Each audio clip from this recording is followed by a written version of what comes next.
Everyone, welcome back to Red Lipstick Reality TV. We're back, you guys, with another episode of the one and only Sister Wives. It is season 19. It is episode 7 called A Labor of Love.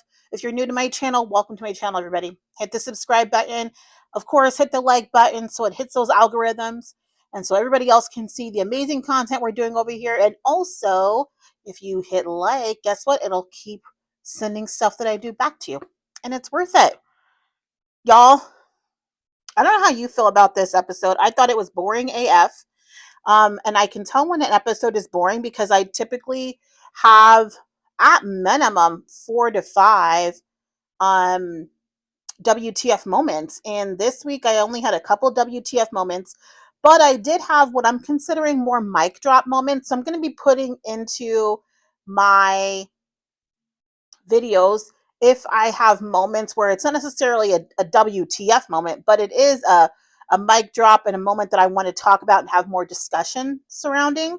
So let me know if some of these mic drop moments you might want like a separate video on, like you'd want me to just go deeper into that, or maybe we need to do a live surrounding it.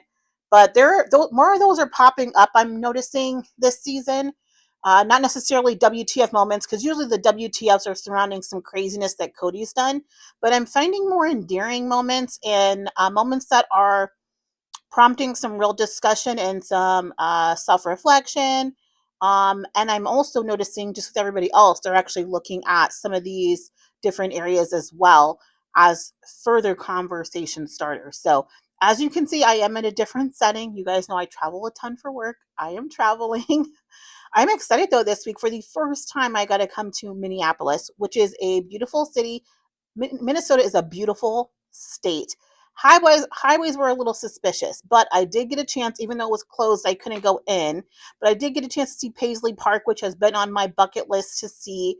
So I was really excited about that and had some work events. So I do love that I get to see across our country. I am staying like in a college area though, which I will never do again. And mainly because of the traffic, because when they're in school and you're having to get around during the day, these students are walking around, they're not really paying attention to where they're walking. They're taking these scooters through the streets and bikes through the streets and not really paying attention to vehicles. It's just real dangerous out here and I don't like being around it. So in the future when I come back, I'll probably stay like downtown or something. But I did have a chance to go to a great restaurant and see a lot of stuff, so I absolutely will be back to Minnesota. If you're from Minnesota, isn't the mascot the gopher from University of Minnesota? Let me know. If it is, put one of those in the comments. Let me know what you think about Minnesota. Okay, without further ado, you guys, we're going to talk about segment 1 to start it off with. Basically, they're back in Flagstaff. Mary's sister and her brother-in-law, Nathan, who we've seen before. I'm not going to talk about Nathan. I know it's really easy. It's like low-hanging fruit because I don't know who Nathan's looking at. But what's the point, right? Anyway, seems like a nice guy. I think too, you guys, he was in polygamy as well, and it didn't work out for him. I'm pretty sure him and his wife were. You have to remind me of that, but I'm pretty sure that the second wife ended up leaving. So they came to basically pick up the furniture that Mary. How long, y'all, has Mary had this furniture? They bought this furniture when they moved out to Vegas. And she still has that furniture now in Flagstaff. That furniture has to be at least, what, almost 10 years old? If I'm maybe even older. And it looks in great shape. But I'm like, that furniture will never die. And it's not real. Would you consider that in fashion, like in style still, that type of that style? I don't know. I don't think they care. I don't know what the financial situation is of Nathan and Mary's sister. So they seem really excited to get the furniture, and I'm glad that Mary seems very generous with that. But I'm like, she has had that furniture a long time, but like she said before, she takes really great care of her stuff. I was thinking about that. They talk about moving out, helping Mary move out, and I was thinking about what what show it was to move Christine out of hers, and how her and Cody were arguing back and forth, and they showed a little clip of that, and how Christine was like, "You're not in charge of this. Like, this is my stuff. Like, thanks for helping and all, but how are you going to tell me how things should be packed and what I need and what I don't need? Like, I'm not moving with you." And I think at that time when he was probably helping her move, I almost feel like he had a realization in that moment, like this woman really is leaving me. She's packing for herself. She doesn't care actually what I think because I'm not going with her. That's the first time they've ever moved where Cody really wasn't considered because they weren't married anymore, and he wasn't going with her. So I love that they showed that little cute clip of that. And then I do also find it interesting that now that they're divorced, he's easily available to Mary. I mean, Mary couldn't beg that man to come over there beforehand, but now that they're divorced, all of a sudden he has the energy and the gusto to come over there and help her. Found that to be, it's almost like everything they asked of him and they wanted from him when they were married, he was just unwilling to give them. And then as soon as they say that they're divorced, now all of a sudden he's like, okay, I'll make time for you. I'll help you. I'll do these things for you. He's such a narcissist, right? So Mary's sister and her brother-in-law, they're acting like shocked about her moving, which I don't understand why they're shocked about this. They kind of act like they haven't been watching the same television show that the rest of us have been watching. It seems pretty clear why Mary and Cody would be getting a divorce. I don't see them not knowing about the catfish incident or seeing every other aspect of her sister's failing marriage. So I just think it's odd that they would say they are shocked or they can't believe or are you sure? What do you mean, am I sure? It's been dead for over a decade. Matter of fact, if you're, it seems like all the people around Mary, instead of them encouraging her to fly out on her own and do what's right for her, it just feels like there's been a lot of Cody enabling with all the people surrounding her, with her sister, with Robin. I mean, just a lot of enabling behavior to that terrible relationship that's been bad for years. I will say this, you know how we've had these conversations about affection between the wives, and as we were told, they were not affectionate around each other. They didn't want to make the other wives uncomfortable. And I always thought it was funny when you're watching the wedding back with Cody and Mary, they were very affectionate in that video. It seemed very easy and natural for them. And I do think that that's probably Cody's natural personality. Um, and I honestly feel like it's Mary's as well. And you guys let me know if you're getting this vibe. It's very much giving to me that Janelle was the one. That Janelle was the one that really struggled with PDA. And I feel like that was pushed on everybody else. And then it just became a family rule. And then almost like the women gaslit themselves into believing that they also thought that that was the right thing to do. And that was the right thing to be, that was the most appropriate thing.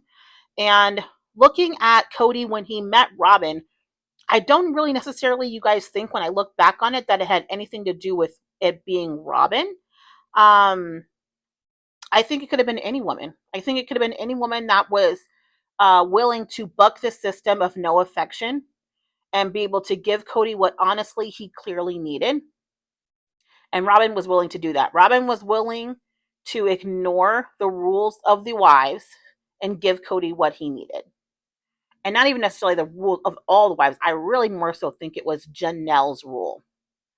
Um, So I'm starting to believe any woman in that position would have been able to basically fill that gap for Cody, and he would have had a codependent attachment to them because that person would have been able to awaken in him, right?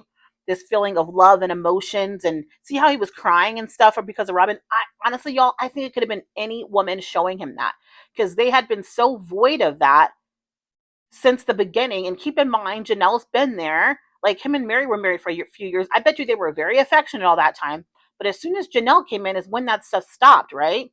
And then Christine came after that. So that's all Christine knew. She never got a say so in that to say, you know what, actually, no, I do want to show affection. I do want to be able to kiss my husband. And I think Mary was just trying to not lose her husband, where she just went along with everything because she felt like Janelle was the favorite.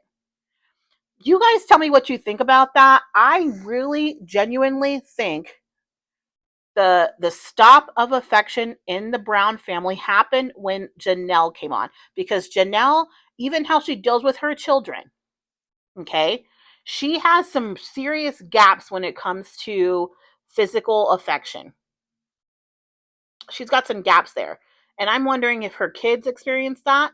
I'm wondering if Mary's brother that was married to her experienced that. there are some issues there, and no one's really asked the questions about it.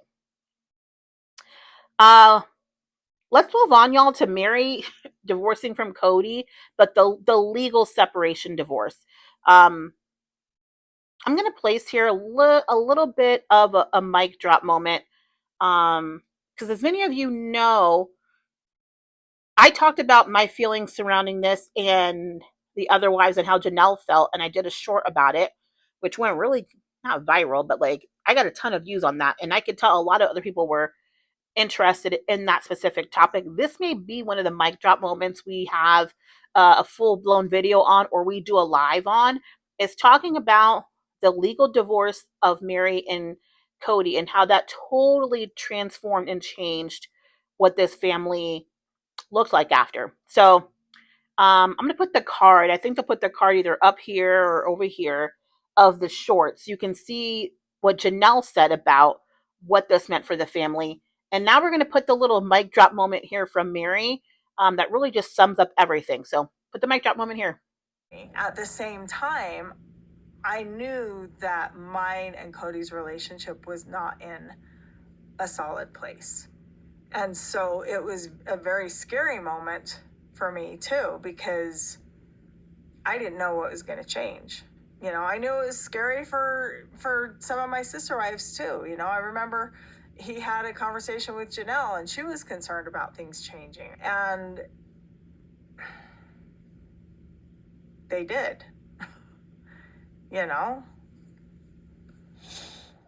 Okay, so Mary clearly also thought Cody would change. Well, she didn't think she was hoping it wouldn't change, right? She knew that their relationship was already kind of on the rocks. She was hoping their relationship would not change after the legal divorce. And she said even her other sister wives felt the same. They were concerned that the relationship would change. And guess what? It did. And I think the only person pretending that it didn't is Robin. I think even Cody would admit it, to be honest, that it changed. He was now legally free from Mary too. So she should have never divorced him. Y'all, I could spend a whole video on that's why.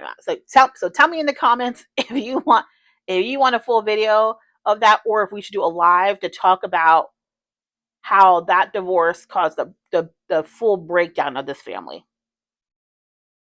Cody also thinks that Mary would want to keep the furniture for sentimental value. Yeah, I don't think so. And they also have a clip of Robin in this section where she says, well, she knew that Mary was holding on with hope for a relationship, but she knew good and full well that Cody was done with her. She knew that man was never going to get with her. She basically fed into that. She was just dragging Mary along, dangling it out as if there was hope when she knew there was no hope. I guarantee you Cody was telling her, I have no desire to be with Mary. I will not be with Mary. And Robin knew that. So that's why I always side-eyed Robin, because I just think she knew what she was doing. And it was just really manipulative, in my opinion. I, too, you guys also am very upset at how Cody's basically like tried to reshape the history of his marriages with the OG3. And it really does not feel genuine to me at all. Um, the narrative of like no good times were ever had, I don't buy that either. Do I think that he has the same level of maybe adult love that he has for Robin now for those other wives? No, I don't. But you were also young. You also had multiple other wives that you were still getting to know during that time period. So when you were with Janelle and Christine, especially, you only had what, like a year between them? That's really not very much time. Whereas with Robin, not only were you going out of town to court her separately, you were going on all these dates. You guys spent significantly more time courting. So I just feel like you had a significantly more healthy relationship with Robin to start out with. And then you layered on top of that the really long honeymoon that the other women did not get. And then on top of that, they never had to live in the same home. Robin went from marriage to you guys relocating pretty quickly out of state to Vegas and into their own home. So she didn't even have to really navigate that either. So she hasn't really lived plural marriage, as far as I'm concerned. She hasn't really felt uh, what it would feel like to live in a home where you cannot monopolize the time of that man because you live in the same home. So they can just walk on over and say, hey, you need to be over here. Or your kids can do that. You weren't in that position. So that's just something I always think about with Robin. It's like you don't really know. You don't really know what this feels like. So Mary says that they aren't sister wives anymore. That's how she relates to Janelle and Christine. Um, I think that honestly that mainly has to do with the fact that she only has one kid. I think if Mary would have had more kids, she would have had a significantly tighter bond with those other sisters because she would have had to. She would have needed their help more. She would have had more connection. She wouldn't, I don't think she would have been as rigid with her home space because she would have had more kids in there. And I just don't think she would have been so uptight about it because when you got 5 or 6 kids, I mean, if you think you're about to keep white furniture white, it's not going to happen. So I think she just would have had a different dynamic with them had she had more children. Everybody also, I thought, can see that Cody is not the same person. They bring up that Cody doesn't seem to be the same person anymore. And then Janelle continues to give excuses for Cody's behavior, saying he's intense. That's not the word. Well, on the opposite end, Robin says he has murder face. And I'm just trying to understand why either of these women like would be okay with any of this. Um, and I don't know if this is like religious indoctrination that has them kind of like having ignorance surrounding this or some of like an oblivion around behavior and just giving a lot of passes to behavior. I've just never dated a man with those types of behaviors, and my response to that would be to just brush it off or just tell them, "Oh, just change your face." I don't know. Either way, moving on, y'all. Last thing about segment one, I wanted to point out is that Mary actually seemed really happy, you guys. Like, and I feel like that's the best revenge when you have a terrible divorce like this. A man that's trying to degrade you, talk down about you, basically tell you you're worthless and nothing. Her not being sad,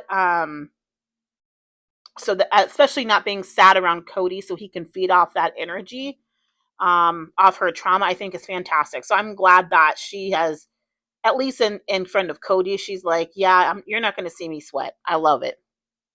I love it for her. Moving on, y'all. Here's segment two. And I'm going to actually start off with a WTF moment. I finally got one. Here we go. Here's WTF moment number one. How was that drive? Wonderful. Today, David and I are going to Moab. We're going to look at wedding venues. It's the end of January. We met the beginning of December, but no, we're looking at wedding venues today. Okay, y'all. Wedding venue shopping. I had to take serious notes for this. I have feelings surrounding this. Some people might like these feelings, some people may not. And I think everyone's entitled to their opinions on this issue. I personally was triggered by it, and I'm curious as to how you all felt.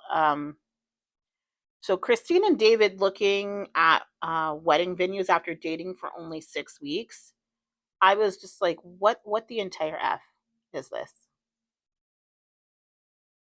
And I really don't think it's fair to viewers um, to basically kind of sugarcoat this whole situation by showing us this after we've already seen a wedding special, right? See that they clearly get married. Um, and from what we've seen, they seem happy and it worked out or whatever. Because I think in any other scenario, had we witnessed her taking Truly and Isabel to look at wedding venues with a man she has known for no more than 6 weeks, after all the trauma that those two children specifically have went through when it comes to their mother's marriage, the abandonment of their father, their mother's divorce from their father, this is all they've ever known as their dad, and their mom in polygamy, I think we would be calling Christine a negligent mother, to be quite frank. I'm sorry. I feel like it's extremely tone deaf of her to do this. I'm not going to pretend it's normal because I don't believe that it is. And I think everyone, like I said, they put their business on a television show. So I think people are entitled to their opinion, and this is mine, and I stand 10 toes down in it. I think this is a terrible decision. I didn't think there was anything entertaining about this for me. And that's it. I don't want to go into a big tirade about it, but you can obviously talk about it in the comments. Let me know how you feel. Let me know what you think. I'm not okay with it. So this is why I'm going to put this mic drop moment in right now, because it's not necessarily a WTF moment, but it is, I think, a very important moment in this conversation. And it's Isabel basically calling out the elephant in the room about this. So put that mic drop right here. Angela, good Hi. To meet you. Christine. Nice you. David. Okay, and we got kids. I'm really happy for her. She's sparkling and glowing, and he's absolutely smitten with her, and he should be. And he's incredible with Truly, and his children are phenomenal. But it is moving extremely fast. Faster than I think I would like it. Yeah. Okay. Well, I'm okay with people looking at venues before they're engaged, right? I actually had a friend that her and her partner at the time, they went and looked at venues because they wanted to get married at a place they knew booked out like years in advance. And then when they were there visiting just to have a vacation, they found out that a date would be available. And at first, I think they just thought of it was kind of joking, like, "Oh, let's see if they have a date in the fall. We love it here. We love the trees. And they actually happened to have one. And I think that her partner at the time had every intention of marrying her, so he put a deposit down. And people gave her a lot of slack for it. But I was like, she wasn't dating this man for 5 seconds. They had been together for a while. I think almost a year or so at that point, pretty close to it. And they had no children, so it's not like they had kids to factor into that. They're older, getting married. They're in their late 30s, getting married. They know at that point, and they got guess what? He proposed not that long after, and they got married.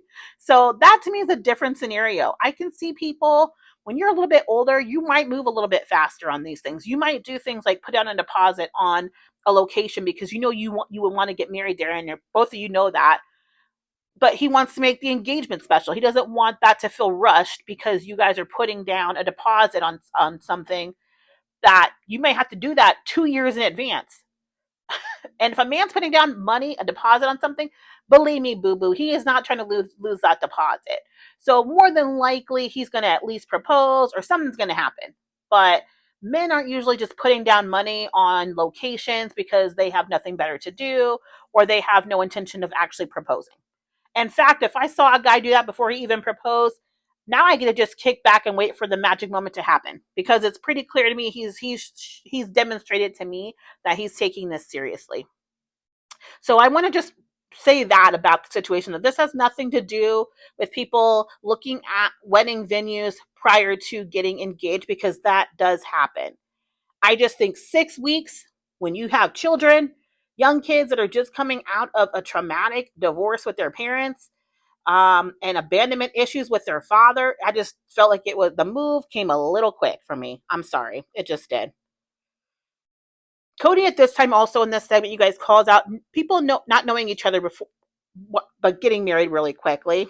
I'm not saying he's wrong in that, but I'm not okay with him blaming everything and everyone but himself for the decision that he made to marry 3 women. He keeps bringing up like polygamy royalty when it comes to Christine. It's and obviously it seemed like it was pretty much all ego why he married her. And he says like she paid the price for that, but he still has, in my opinion, little to no accountability with that. I just feel like he's just trying to dagger her. And I'm like, Christine doesn't care about you anymore. She doesn't care. You're wasting energy and breath on that. Let it go. All right, you guys, moving on to segment 3. Okay, so Mary's wife Rebecca, her face when they're talking about thanking the wife, um, how her husband tells Cody to thank his wife for this furniture. And then Cody speaks to the struggles he's having with Robin. And he says that Robin isn't happy. And he basically says, like, she's not happy not because of their relationship, but because of the family aspect. And I said, well, you both tanked the family. She was more invested in her relationship with you, which in a monogamous relationship that's okay, but in a polygamous relationship that doesn't work. She prioritized her children, she prioritized her marriage, and that's why you for the longest time had a happy marriage. Seemed like you guys had a successful situation. But now that the rest of the family isn't there, not only have you not kept your commitment to her for plural marriage, but also you're starting to see some of the issues that come with her. And you might be a little bit snappy with her, and she's seeing it with you too, to a big degree. Like now, everyone's just starting to see it, a little bit of everybody, a little too much. I think she wanted you when she wanted you, and now that she doesn't want you all the time, it's too late. Now she's basically stuck with you. He also says Mary's lighter. I'm like Mary's. He said because the weight's off. I was like Mary is lighter, not just because the weight's off her shoulder, but she dropped dead weight. She dropped you, and it is absolute projection for him. I do think in this segment too, it's really awkward that they're talking about their relationship to this deep of a level. I feel like they're talking deeper about their relationship in front of these two than they ever have with just them alone, which is really weird and awkward to me. I don't know if I don't know anybody that's doing these types of conversations about their marriages in front of their in-laws. I feel like that's just I don't know. That's very awkward to me. I do have a side note here though. Why is he upset about divorcing Mary? Like he didn't want her. He wasn't shocked about the church decision. He just had an ego flip out about it because it showed him that he abandoned her. Why would he be shocked at the timeline of that? You abandoned this woman over a decade ago. I just that was weird to me, and I don't know why she's playing into that, saying, "Oh, he was shocked." Why? Why should he be shocked? Like, just keep the honesty going, Mary. Don't get caught up into uh this weird energy with Cody where you start making excuses for him and not really acknowledging about what's going on.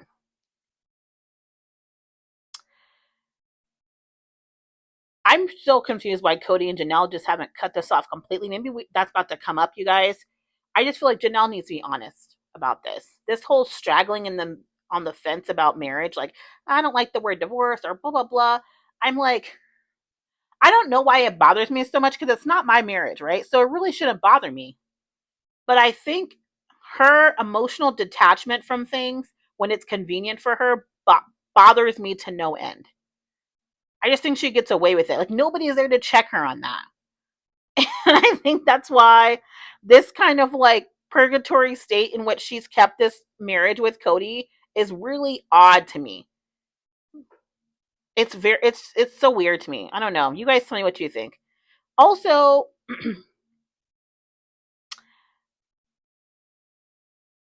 why Mary is worried about his feelings, I'll never understand. Like,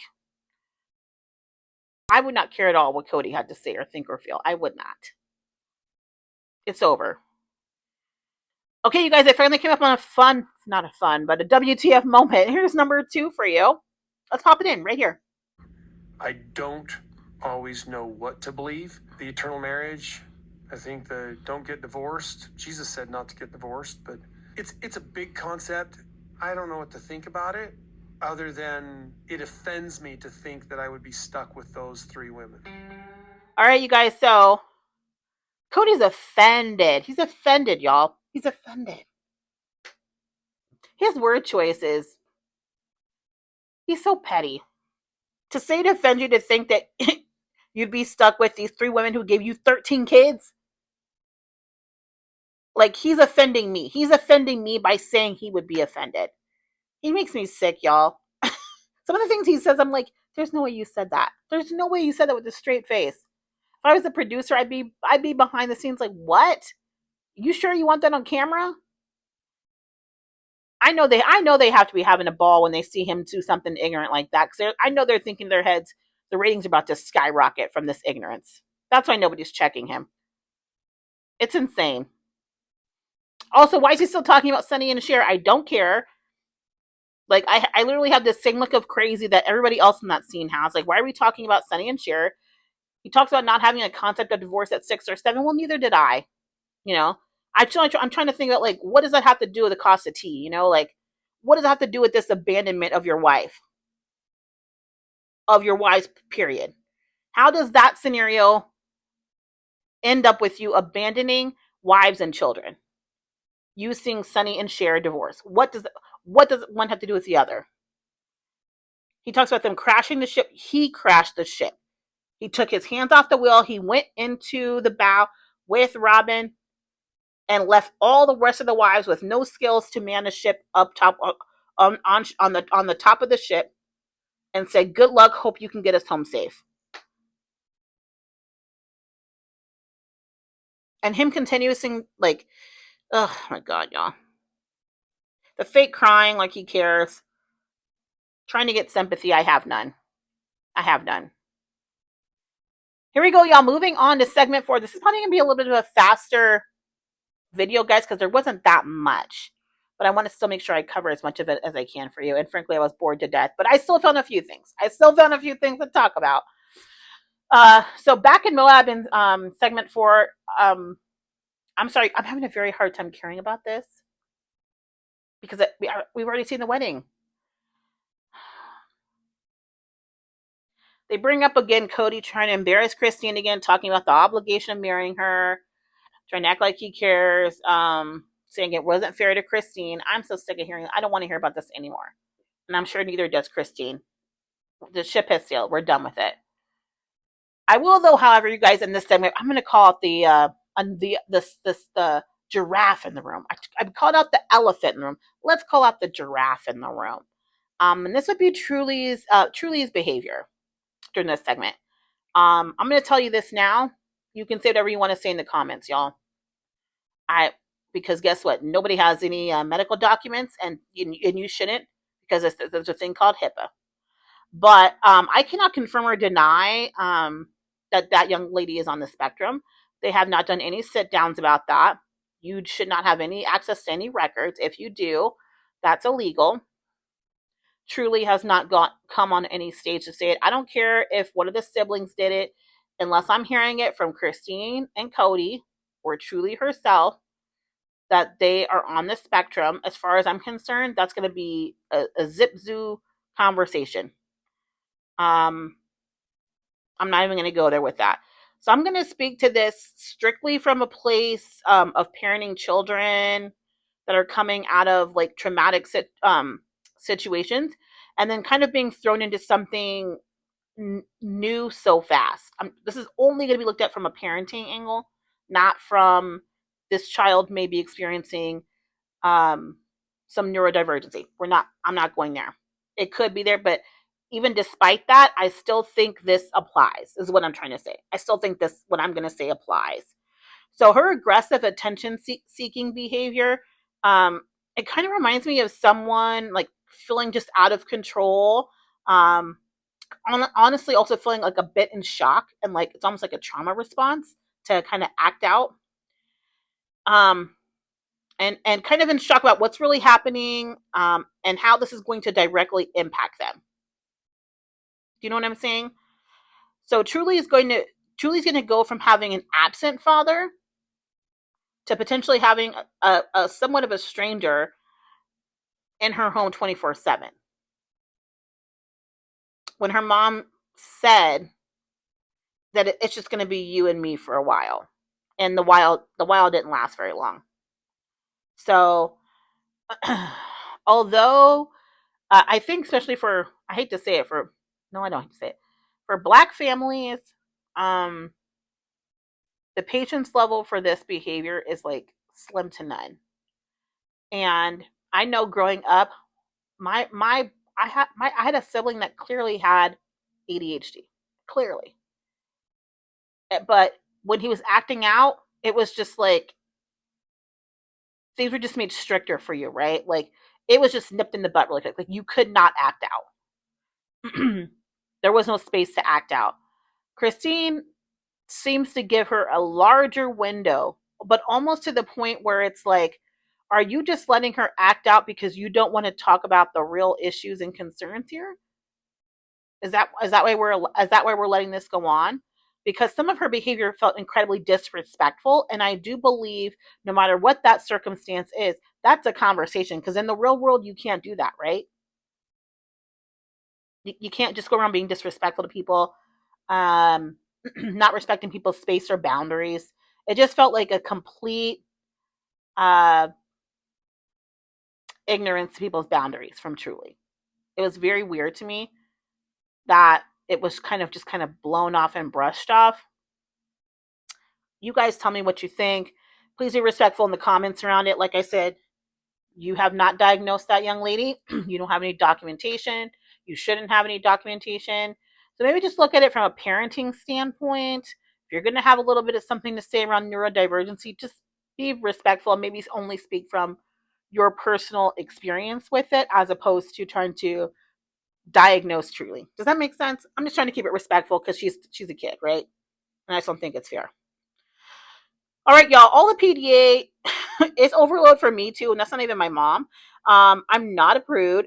It just feels like people kind of get into their own little bubble when they're, you know, in that mode, and they're like goo goo gagu in the eyes, and everyone around them, it they're oblivious to how it impacts other people around them. And it can also make you feel like when you're not the person in that relationship, it can make you feel like you're intruding on something you shouldn't be seeing, or intruding on their space or their private moment. And Aspen saying, I'm kind of over it, but I'm not over it. Aspen just is truly the real adult in the room. And it seems like she's had to be the real adult in the room for a lot of things when her mother was emotionally immature. And this is another one. And thank goodness for Aspen. And I'm so glad those girls have Aspen to go to when they need someone that's just a little bit more grounded when it comes to emotions at this moment. I feel like it's pretty clear that Aspen is the emotionally grounded individual right now. Christine, I believe, might be reacting to just some of the trauma of her own life and just some of the regrets that she's had. And I would say, is that rational? No, but I will give her a little bit of grace, just because I don't think not having a wedding impacted like Janelle the same. So she would have really never advocated for Christine to have one, right? And I think had Janelle looked at Christine as an individual and not looked at Christine as through Janelle's lens of kind of being emotionally detached from that, and looked at Christine as someone that clearly would benefit from having that special moment. I think had Janelle advocated for Christine having that, who knows how this family would have turned out, and how that relationship might have been better for Cody too. It wouldn't have felt like such an obligation, right? I don't know. You guys have to let me know what you think. I bring that up to say that Cody thinking that giving Robin what he felt she deserved, even though he said Janelle and Christine did not get what they deserved. Um, I thought that was like an odd response to something that you knew was probably an issue or a concern. And although Robin said she made the wedding for like the family, which Christine even agreed with her on that, I I really don't think it matters. It's like no matter what she did, that day was still going to look like it was meant for Robin, and that she got something that the others did not get. Um, and it's good. I think despite them doing a lot of family things on that, it's still always going to be connected to Robin and it being about her. All right, y'all. Moving on to my last segment 5. So the 3 Brown weddings we've seen, they're showing a clips back of McKelty's wedding, Maddie's wedding, and Aspen's wedding. So of those 3 Brown girl weddings, which is your favorite? Put it in the comments below. Which of those 3 weddings was your favorite? Okay, you ready to hear mine? Okay, Aspen's was my favorite. I thought it was absolutely beautiful. It was definitely more my style. I even love the kilts and things. Oh, I loved it. I love those personal elements like that. Um, to what's her Mitch to Mitch's culture. I just thought it was really special, and she's just a little bit more classic to me, and that's probably more the style that I would probably gravitate to. But I think you guys seeing those 3 girls kind of have their fairy tale, right, and have their Prince Charming moment and be able to walk down the aisle. I think seeing that back to back to back like that kind of sparked something in Christine. um, that not only did she not get that, but she would never get that. And um, she would never get the feeling of a Prince Charming with Cody, because he didn't look at her that way. I think that I bet you those weddings started kicking off even more of the downfall of their marriage, because he could not meet her needs with that. I will say also too in segment 5, Cody's not a rocket science. Um, like or it's not rocket science for Cody. Like he says, why is Mary so great now? Why can I get along with her now? I said, you can get along with her now because she's not having to fight over you. She's not worried about your love and attention anymore. She's not having to do any of those things. She's not sharing you with anybody. So, like, isn't it funny how amazing women can feel and how they can embrace themselves and their confidence when they're not having to feel like they're constantly competing with somebody else for your affection or having to convince you that they're worthy? Isn't that phenomenal how that turnaround happens? We're ending this segment, you guys, with Christine co-signing that they needed the special wedding. And what I will say is that despite I do feel Robin was not selfish at all when it came to that wedding. I do think she made a ton of effort, and for that I commend her. Where she was very selfish at was doing the honeymoon. I absolutely feel she should have never agreed to that long honeymoon, especially when Christine had just given birth. None of those women had that, and she was able to build a bond with him, and her children that none of the other women experienced. And I'm sorry, that started the downfall. You can't come back from that. It's like a level of entitlement that she thought she deserved, but ultimately I don't think she understood that you're in a polygamous marriage now, and that's not how this works. That you were she refused to make those sacrifices that polygamous women just honestly have to make. It's like part of being a polygamist, right? And she just was unwilling to make those sacrifices. Um, Christine also says that she is not going to be inviting Mary and Cody and Robin. She's not ready to see them. I get it. She's not close with them. And I do love that she's still inviting Leon. She's not leaving Leon hanging out to dry, which thank you for that, Christine. I absolutely do appreciate that. Cody at the end talks about he needs to lighten up. I'm telling him you need to do the work. You need to repair your broken connections with your family. That's what you actually need to do. Um, And ultimately, Christine's talking about how great it is to be in love and be loved by somebody. And hey, I get it. I think Christine really needs this for herself. I'm still side eyeing her though. But I get it. I get it, Christine. So yeah, you guys, hey, that was episode 7. Like I said, I mean, if I could give it a grade, it was kind of like C minus D almost. It really was not that great of an episode. It wasn't that interesting to me, but there were some little key points that kind of popped out. I honestly would love to see way more of Isabel and of Aspen. I'm wondering if they're going to do a solo couch moment with Truly again to see how she really feels about this transition or not. I'm curious about that. I'm also in the previews, it shows that Christine was saying that some of her kids were okay with it and some were not. So are we going to start to see that little rift it seems happen between Peyton and David? Who knows? But yeah, it was great. Hey, you guys, thanks for joining me. I really appreciate all of you guys supporting me. We're getting so close to 3,000 followers. I had to build up, I want to say, hundreds of subscribers that I had before. I was maybe only a couple subscribers away from 3,000 before I stopped making videos about almost a year ago, like 10 months ago. And I had to basically make up all those subscribers again to get this close to 3,000. So thank you guys that have come back. Those of you that have added on and joined the family. I just appreciate all the support. I think we're like, I don't know, like, we're just not that far away. We're really close to 3,000. So I'm hoping to get to 3,000 followers by the end of November. I think we can do it. If you share the video and like and subscribe, that would really help me. I appreciate you all. Thanks for joining. Until next week. Bye.